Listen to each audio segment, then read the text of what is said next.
Rock Solid Families wants to thank Maxwell Construction for sponsoring the Rock Solid Families podcast. For over 30 years, Maxwell Construction has been a leader in turning dreams into realities, building schools, banks, restaurants, and many other commercial and public facilities.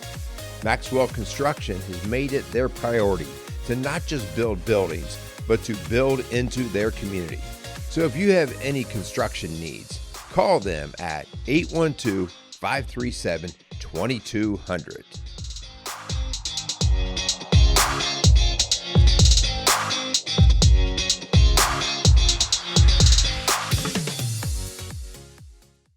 Welcome to Rock Solid Families Podcast. This is going to be good today, guys. This Who are you? What are you talking about? I can't. I'm not telling you who I am. Why would I tell you who I am? That's a defense mechanism. What am I? Quit calling me out, Linda. Guys, welcome to Rock Solid Families Podcast. We have Meredith on set with us today. Hello. And you know what's cool about bringing a new person on is we get to really practice new and different things. Everybody kind of has an interest or an expertise or a latest training. And today, Meredith is going to take us through the ropes. Mm-hmm. And so today we are going to talk about defense mechanisms. Like, I didn't do it. It wasn't me. It's your fault. Yeah, it's your fault. That's right. And, if you don't think that you have defense mechanisms, right away you have a defense mechanism. That's a defense mechanism. Yep. That's Denial. one of your defense mechanisms. It's kind of like saying, "Oh, I'm such a humble guy." The idea that you could say you're a humble guy means you're not a humble guy. Okay, and so we're gonna have some fun today in our conversation, but we're really gonna get to a very serious topic because sometimes these defense mechanisms create a boundary from us actually getting a little deeper either into ourself or into a relationship to get an honest, deeper whatever I'm trying to say within that relationship. So anyway. Intimacy, yes, or just connection. Connection is what I was looking for there. So. Before we do, let's thank our sponsors. We want to thank Casey's Outdoor Solutions and Maxwell Construction for their support of the Rock Solid Families podcast, as well as Rock Solid Families. And if you don't know who we are, please check us out at rocksolidfamilies.org. We are a faith-based nonprofit located in the greater Cincinnati area, and we do faith-based coaching. And part of our work is dealing with people with defense mechanisms, right? Yeah. Meredith, you have been on board now for how long? Gosh, like 5 weeks, 6 weeks? 2 months. 2 months? Yeah. 2 months. Okay. Yeah. And so, as I talked about before, like everybody kind of has a different training and experience and then even kind of a niche. Mm-hmm. And you, in your work, really dug into just observing and studying people's defense mechanisms. Mm-hmm. So tell us a little bit about defense mechanisms. Like in general, what is a defense mechanism? Yeah, so that's a loaded question. A fancy way, it's an unconscious resource to decrease internal stress. Okay, so I'm feeling a pressure cooker cooking up, and I've got to have a release valve to kind of get me out of the pressure. Right. And it's unconscious, right? Like that's where if you feel like you're not or you do not have defense mechanisms, like it's happening and you don't even realize it. Sure. Okay. In a simpler way, it's just a way to protect ourselves from uncomfortable feelings. Mm-hmm. Yeah. So it ties back into within each of us, we are hardwired for fight or flight mechanisms. That was fight, flight, and freeze. Like these are these three things that people naturally go to. How our nervous system just says, "Hey, in order to survive, you're going to be wired to do these things," right? Right. Yeah. The limbic system, like that part of our brain that's responsible for our behaviors and emotional responses. We have that survival instinct. Yeah. Again, where that unconscious. Which in a good way helps us to protect ourselves, like in a fire or like if you had a car crash, like you just reactively or see a bear, you run. And so there's these instincts in us that are designed to protect us, but they can also be used to kind of hide. Right. Well, and I think like what we notice in our work Especially if when we're working with someone that has been through a lot of stressful, traumatic situations, or like if, especially in childhood, growing up, just always having to react, right, for survival. That's just hardwiring the brain to react. Yeah. So it can even get to a point where the brain senses a threat, and there's not, in reality, there isn't a threat there, but the brain it's been through it so much, and it's had to protect so much that now it's to a point where, like, you could give me a weird look, and I would not do that. No. But my brain could be like, he triggers you. So you're saying, and that kind of leads to my question: how are defense mechanisms formed? What I'm hearing you say is a lot of times it's from childhood trauma or experiences that scared them, and they felt like they needed to protect themselves. Yeah, I think another way to put that is like an emotional wound, because I think, again, we can get scared or intimidated by the word trauma, but really any situation where we've been hurt, and I think, again, when we say, oh, I might not have, you might feel like, oh, I don't have trauma, but right. We're humans. We live in a fallen world, and we've all been hurt, unfortunately. Yeah. Well, I want to hover around here for just a second, because you mentioned something before, kind of like, we all have these alarm or these warning mechanisms, and they're primal, meaning they're primitive. Yeah. And just because you have them doesn't mean they are right. So, for instance, if somebody yells fire, your primal instinct might be to run, but that may not be the right thing to do. Response. You might be trampling over people. You might be not helping somebody. You might be going out the wrong door because you're not aware. And so, just because it's a primal instinct doesn't mean it's the right thing. But the problem we have is, whatever we practice and get just a little level of success out of, we get this now as our go-to. And so, like, growing up, I was more of an avoider as a kid, but I have brothers, one in particular, who was a fighter. And so the same stimulus, I would just go, no, I'm not messing with it. And his reaction was to go right into the fight. Okay. And so that part is very genetically into you. And then once you practice it, like I practice avoidance, and I had a level of success with it in my mind. But, I'm not even going to deal with this. And so I'd walk away. He practiced doubling down and getting into fights, and he had a level of success with it. But it doesn't mean it's right. Like we've talked on my show, on for my sake, avoidance has bit me in the butt, but also dropping your fist on people is also, hurtful. So it is primal. But we practice whatever we think gave us a little bit of success. And that's where we're talking today. Like, how's it really working for you? Yeah. Right. How's it working?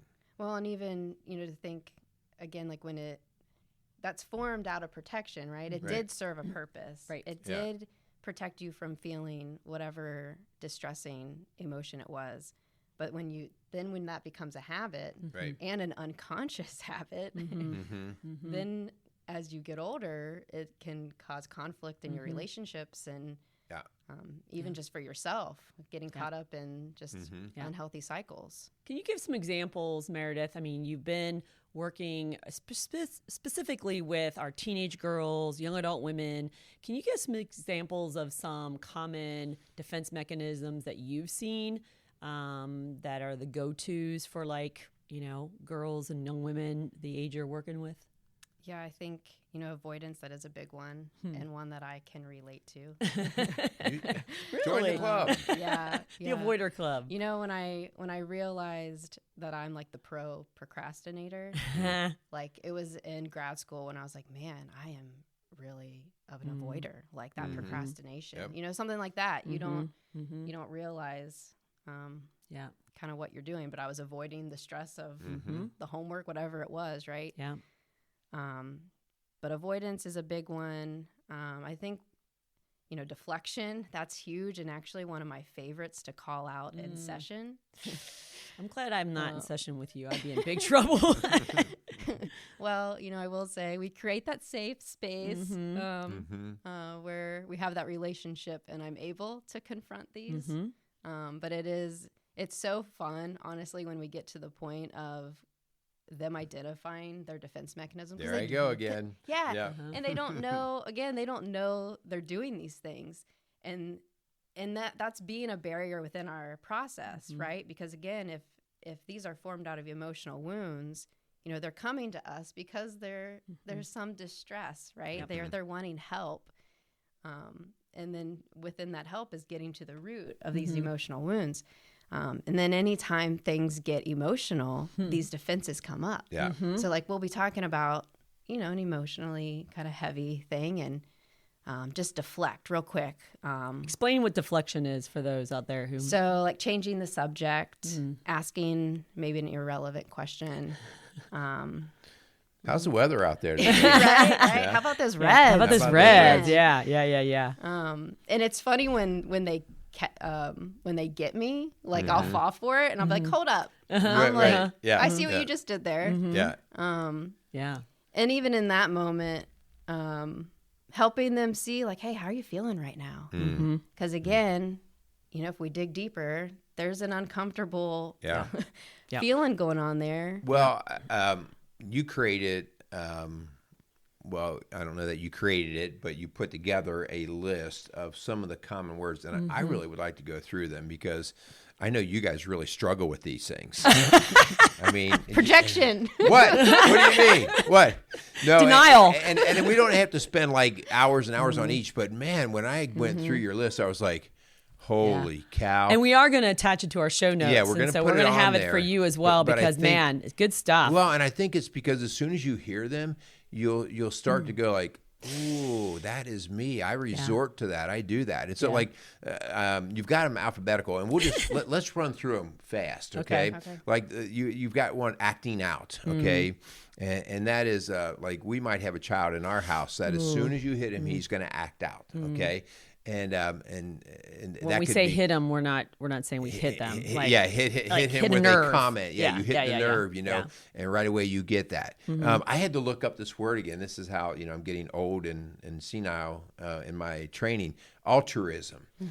Man, like we see this all the time with people. These are do-gooders, especially in the church. Rescuers. Yes, they're the rescue. Oh no, I'll take care of it. And the next thing you know, they put all this time into other people while their house is imploding. Yeah.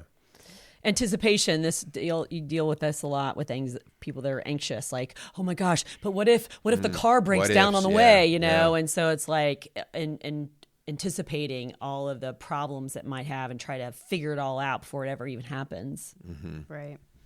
And then Meredith, you and I. Avoidance, right? I thought we were going to skip that one. I like the way you attach the word procrastination to it because, like, you might think of it as, well, I'm avoiding a hard decision, but it can be baked into your nature of any time, either just some harder work or some problem solving. You're like, I just don't want to go down that road where you procrastinate. And there are some people that as soon as they see an issue, they like just jump right in and go, no, take care of it right now. And so. Compartmentalizing is another one, especially guys I think are really big on this. Like they don't even want to talk about their feelings. They don't want to go down that road. They don't want to open up that can of worms. You'll hear that all the time. And so sometimes we can do that to a fault with defensing. Yeah. Compensation. Yeah. So what's compensation about? So lacking in one area of your life and then putting it all into another part. Is this why guys drive big trucks and crash cars? I think about that every time I see a big truck. I'm like, what is he compensating for? Okay, guys, listen, if you feel guilty there, sorry, it's on you. We mentioned deflection and denial. Those are two biggies. Denial is huge. So if you think this show isn't relevant for you, you're probably dealing with denial. Yeah. How about displacement, where we're transferring an emotional reaction onto someone or something else? Okay. Distraction. Ooh. I feel like it's safe to say we probably all struggle with this one. The world we live in.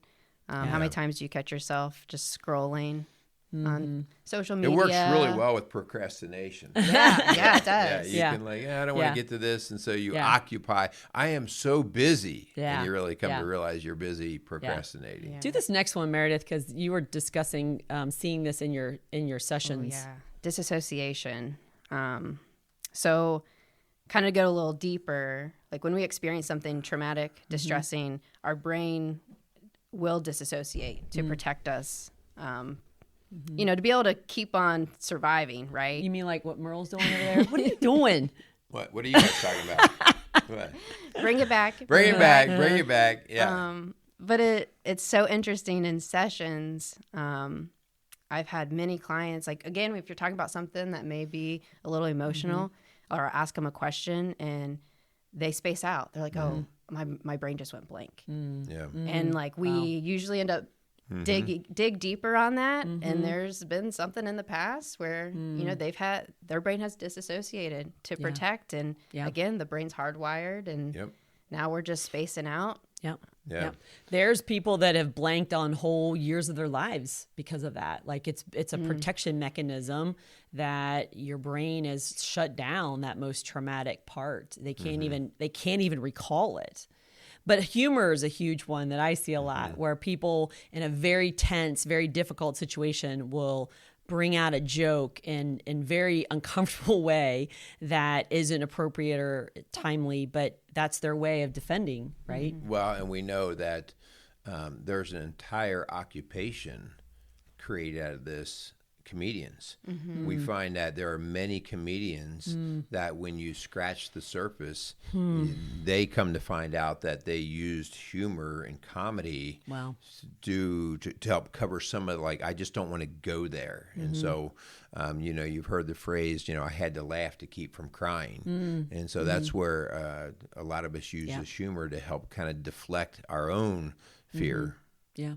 Man, this next one is good. Intellectualizing. Yes. That's what you do all the time. No, I'm not smart enough to do that. I would go to humor or avoidance first. Yeah. Intellectualizing. So basically focusing more on the intellect, the logical facts of a situation. Yeah, not the emotion. These are also like the left brainers, because our right brainers like myself, we're all into the emotions, and you get in front of a left brain and they're like, let's talk about the facts, please. Yeah, and they'll intellectualize, and I'll see that running strongly into the rationalization, because then to rationalize, they will get all this hard factual proof to support how brilliant their argument is. Yeah. In the meantime, they can escape their emotion. Yeah. Which kind of goes with the next one, the isolation of effect, and where we kind of separate the facts from the feelings, and we don't even really want to touch the feeling part. We just want to deal with the facts. And so we're really, and you see this when you have avoiders in there, like they don't even want to tap into those emotions, how that made you feel, right? We're just going to kind of isolate on what happened. Right. And that can be a defense mechanism. The next one is projection. So how you feel about things and projecting it onto others. So we have kind of a rule in our house, and that rule is your negative mood, we do not give you permission to allow it to destroy the rest of the mood of the house. Because a lot of times when you come in angry, you want everybody else to kind of experience your anger and have that. And so it's the next thing you know, everybody's disgruntled. It's like, no. Yeah. So that's that projection when they walk in. Yeah. Meredith, next one. Reaction formation. This one also kind of makes me think of the humor, but reaction formation is basically showing the complete opposite emotion that you're actually feeling. Yeah. So if you're feeling sad, but presenting as happy. Did you skip rationalization on purpose? Are you rationalizing that you don't rationalize? I thought we chunked that into... Because I rationalize, So, and then repression, subconsciously blocking out, that's kind of even past the isolation of effect of really just repressing the memories. Can't even recall them or bring them up. It's not blanking out or isolating them. It's just literally they're repressed. And so, sometimes it is hard to know what to do with that. And is it healthy or safe to bring those memories back up? Yeah. This next one, regression. So regression is really interesting. I see regression a lot with kids. And so you will see, I recognize this very early working in the elementary school, and I noticed it mostly with boys in the 4th and 5th grade level. When one day they still want to go play with their trucks in the sandbox, and the other day they want those big boy freedoms. And when you start to address them like, oh, you want big boy freedoms, well, guess what? You've got some responsibilities. The next thing you know, you'll hear them do baby talk. I don't know if I can, and so they're going back to that safe zone, like, can I be a kid right now? And so we've even seen this, like kids that go through a lot of trauma. You'll hear about them stagnating or getting stuck in whatever their safe place was. So maybe they experienced trauma when they were 11, and so they kind of get that emotional maturity level of a 10-year-old, because that's where or they go regress back to thumb sucking or bedwetting, which is a sign of trauma, right? Something has happened to show that defense mechanism of regression. Yeah, the next one's suppression, so not to be confused with repression. And I even have to look them up because I get confused too. Okay. Where repression is where we subconsciously block out, where like if we've experienced something traumatic and we're conscious when it happens, right? But the brain shuts it out.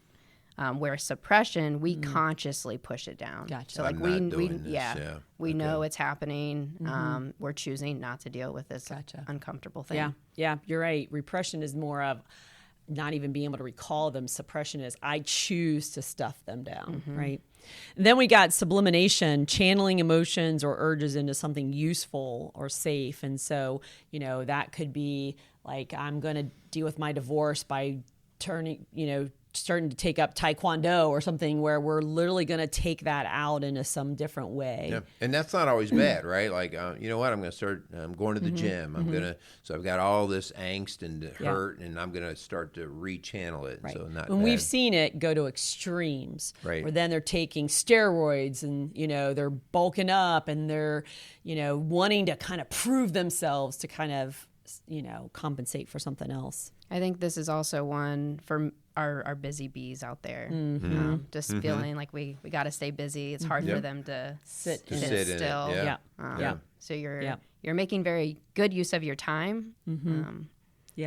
And the last one you got there is the undoing, right? The undoing. And so this is an attempting to cancel out or erase unhealthy, destructive, or threatening thoughts or actions toward another to mitigate the guilt or the shame. And so an example might be something bad has happened and you try to ease it over or cover it up with maybe a gift or a compliment, or maybe if I do this, maybe it'll make it go away.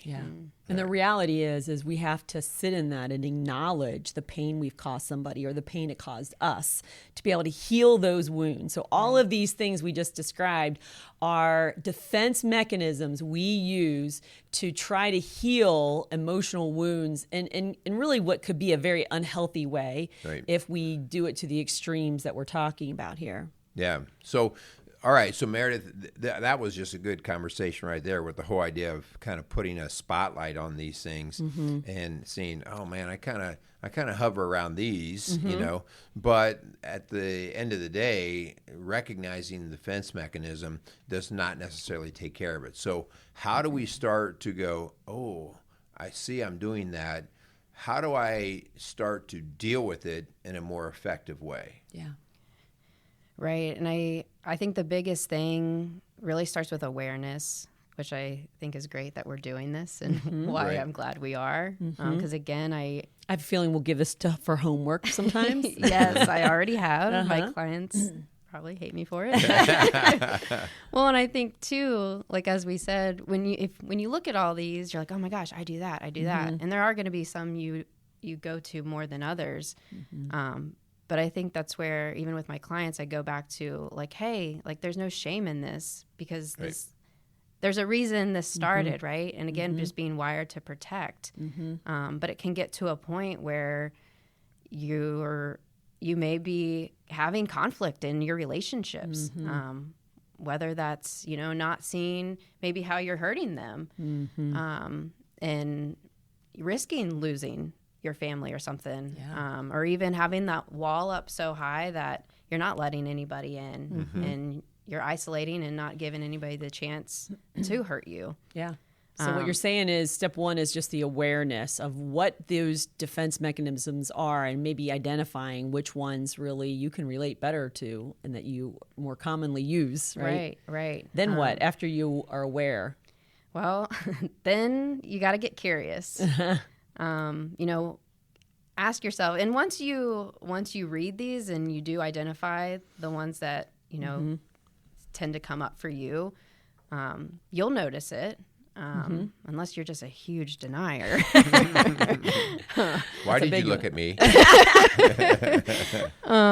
But really, you'll notice this in your conversations, in your daily life. And, I just encourage you to be curious. Ask yourself, why is this coming up? And again, when I challenge these mechanisms in my sessions, I'll ask the client, hey, how are you feeling? And I think that's another thing to be curious about.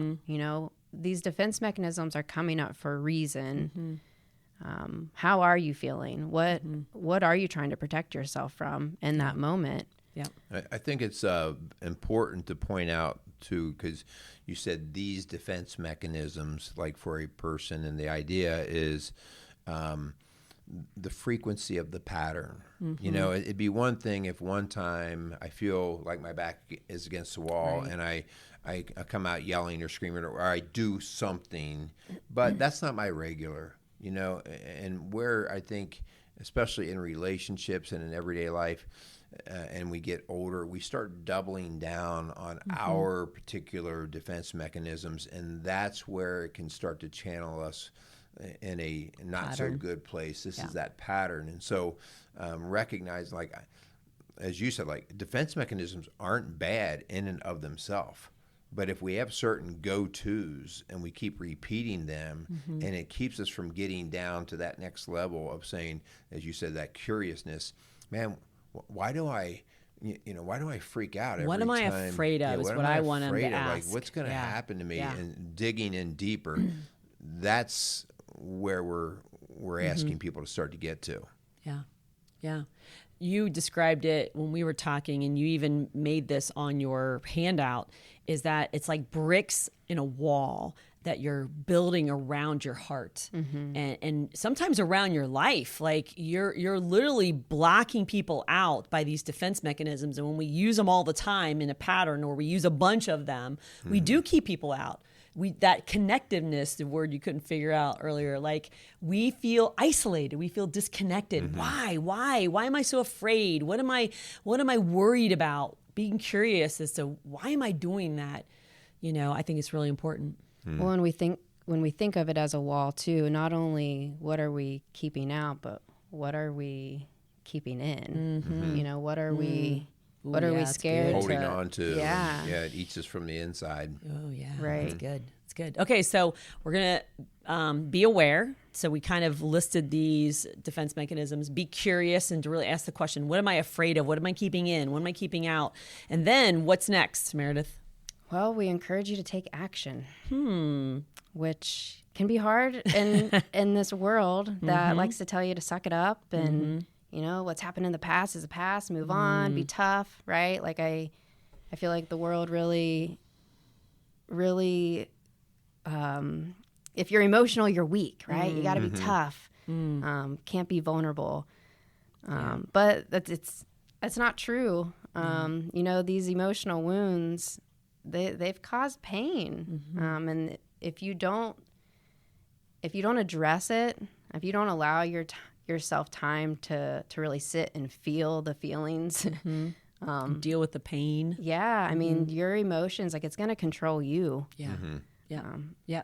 And, one of the best ways that I see my clients getting past some of these defense mechanisms is I ask them to find some accountability partners, somebody that they can be honest with, whether it be they go to Celebrate Recovery or AA, where they can say, hey, when you hear me or see me doing this, call me out on it or remind me that I don't want to do that anymore. And so whether it be your spouse, whether it be a parent, a friend, somebody that's going to help you become aware more and have permission to speak into your life. And again, it's got to be someone who's earned the right to be heard, not a total stranger.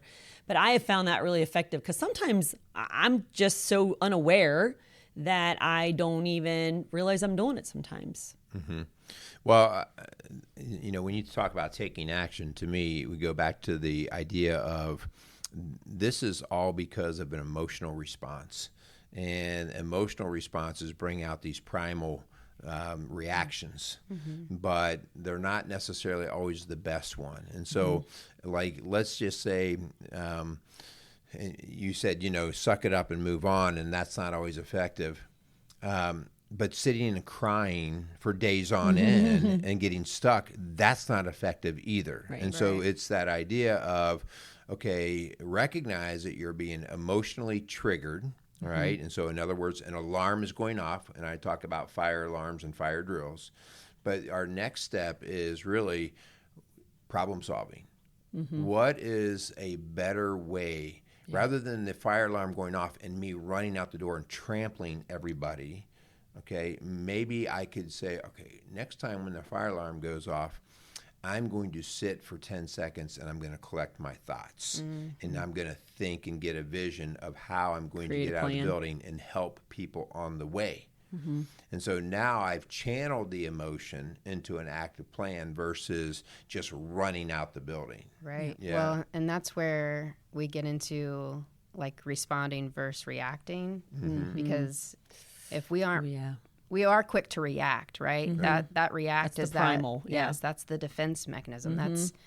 That's that initial, I'm feeling attacked, I gotta defend myself. Where pausing, and I'll challenge my clients on this too. Like, hey, how about you just pause for 5 seconds before you say anything? Because that's giving your brain time to think rationally rather than emotionally. Yeah. So awareness is key. You can't change something that you're not aware exists. And so what are your go-to defense mechanisms? We really challenge you to download that PDF that is going to be attached to our show notes and just look through them and maybe circle the ones that you're more likely to go to. And then I really want you to have conversations with people around you and ask them, what are my go-tos? Like sometimes some of them you're not even aware, right, to be helpful. So what else would you recommend, Meredith, for them to do next as a challenge? Well, I kind of wanted to touch on to more of what you said of a safe person, the accountability and making sure you're processing this stuff with someone safe. And just like I had mentioned, in my sessions, I've already built relationship, with my clients to where I'm able to challenge and highlight when these defenses are coming up. So making sure you're processing this with someone that you feel safe with. That's the key word, right? It can't be another emotionally charged, wounded person who's just going to fight back with more defense mechanisms, right? We want a safe, secure person that you can have some hard conversations with and really process those emotional wounds in a healthy way. I'm thinking as you guys are talking about, the question that we often ask in our sessions is, are you coachable? And so this is really that point where somebody keeps kicking back the same defense mechanism, and then you start to challenge it like, hey, you notice what you're doing here? And then at that point, that's where us as coaches and counselors have to help people without threatening them to say, hey, let's walk through this a slightly different way. That's that accountability person helps them look at it. And sometimes because they've not tried other ways, they've only done this one way, they can just dismiss it right off the bat. Like, no, but encouraging them to be coachable. Like, hey, how about we try a different approach? taking 5 seconds and breathing taking heavy. 5 seconds. You know? What's something else you could do? Yeah. What's the outcome you're looking for? Yeah. How could we get there? Yeah. So, Meredith, before we close, again, this was a topic that we really wanted to share because it is something that we all deal with in session and personally. Is there anything that you would want to leave our listeners? Maybe they're listening to us for the first time or hearing about defense mechanisms for the first time. Anything you would want to leave with them? The first thing that comes to my mind is just that you're not alone. And I think this can be heavy stuff. Like I said, when we first look at this list, it can be kind of overwhelming and intimidating, and shame can come on. Wow. But again, like there's a reason these defenses are coming up, and unfortunately, it's because there's hurt and pain there. So you're not alone, and there's people out there to help and support. And I love that. If you want to get to the root of these emotional wounds, we are here. We're here to help. And there's, pastors, counselors, there's people out there that want to walk alongside you, support groups, whether it be grief or addiction or trauma. So I love that, Meredith, because we are all broken people in need of a savior, and there is no shame there. And we all have jumped to defense to try to protect our heart. And so sometimes we do it subconsciously, sometimes we do it consciously. So, Hun, anything that you think would want to... Yeah, I just think it's good, and I don't care, male, female, your kids, man. I'm listening through some of this as a parenting perspective and seeing how we do it with our kids, but our kids do it with us. And if you, as a parent, don't recognize how your kids are doing it, you'll just keep poking the bear and get the same response, and you'll wonder why your kid keeps doing what they're doing, and it leads to this frustration. But you have to open the door to a level of comfort and security with your kid, so that they feel comfortable enough not to lash out at you or avoid talking to you or whatever their defense mechanism is. So, man, I just think this is all great stuff, and nobody gets off this chart. Everybody's on this chart somewhere, some way, and so hopefully you guys out there, this is a good introspective study right here to take a look, see how you're doing with it and what you can do to improve. So, Meredith, I want to thank you just for putting together the list and the conversation, because it's just good stuff. So thank you. Yeah, of course. Yeah. So thank you so much. If this is the first time you've tuned in to the Rock Solid Families podcast, again, we'd ask that you just check us out at rocksolidfamilies.org. You can connect with us by that or by social media, Facebook, Instagram, or you can call our office at 812-576-ROCK. That's 812-576-7625. So if there's anything that we can do to help you on this journey of healing and wholeness and healthy, we would love to do that. So thank you so much again to our sponsors, Casey's Outdoor Solutions and Maxwell Construction, for their support of the Rock Solid Families podcast and Rock Solid Families. So we want to thank you for listening to Rock Solid Families, building a stronger community, one family at a time. Make it a great day.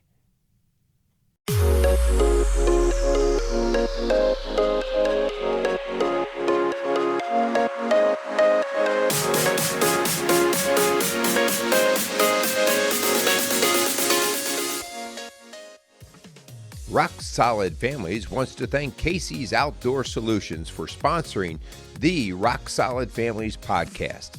Casey's has grown to be one of the largest and most unique garden centers and gift shops in the Cincinnati tri-state area. Whether you are looking to take on that next landscape project or simply add a little home decor to your house, Casey's has you covered. Located at 21481 State Line Road, Lawrenceburg, Indiana. Call them today at 812-537-3800. Let Casey's help you add beauty to your home.